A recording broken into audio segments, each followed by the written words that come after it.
Freilich Chanukah, and welcome back to my office. I'd like to share with you a beautiful concept that you can find in the Rishonim in this week's Parsha.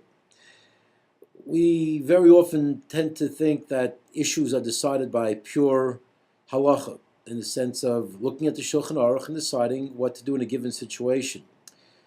When we look deeper into Chazal, we realize beyond, of course, having to consult the Shulchan Aruch, there is another dimension that needs to be considered, a dimension of what is the situation going to do to my midos, how is it going to impact my character, and impact me as a human being. The brothers, when they were hit with the very, very serious news that Shimon was going to have to be incarcerated and Yosef was going to pretty much force Binyamin to come down before he was going to let Shimon leave, they realized that this was happening from HaKadosh Baruch Hu. They realized this was something that was a divine plan. And they traced it immediately back to an event many, many years earlier. And amazingly, according to the Sephorna, the event that they traced it back to wasn't the fact that they sold Yosef and that was a mistake. They were still convinced that the sale was a proper sale. As the Sephorna says, they calculated that he was a rodef, he was after them both from a spiritual and physical aspect, and they needed to do what they did. The price that they were paying was because of an insensitivity to Yosef's cries. Says the Sephorna that we were, in fact, the pasuk even alludes to it. We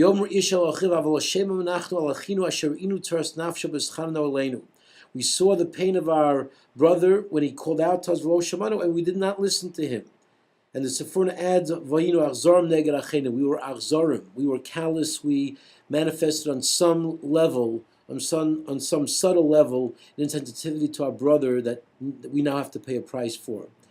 It's an amazing thing that we sometimes tend to forget. That while certainly the Shulchan Aruch needs to be the main arbiter of our decisions, we must also calculate, and that requires a Musa Sefer, it requires tremendous amount of focus and thought. What is this particular situation doing to my midos? What is it doing to my character? And if indeed it might be the right decision to sell my brother or any other given situation which comes up at any given time, but of the overall impact to my midos, that needs to be weighed as well. What is it going to do to me as an individual? And there are times when it might be right in terms of the Shulchan Aruch, but it becomes wrong based on the Musa Sefer. So it's certainly a wonderful impetus to rededicate ourselves to the learning of Musar, to the focus on our midos, and to the sensitivity to what each given situation is going to do to our overall character. Have a wonderful Chanukah, and I hope to see you next week.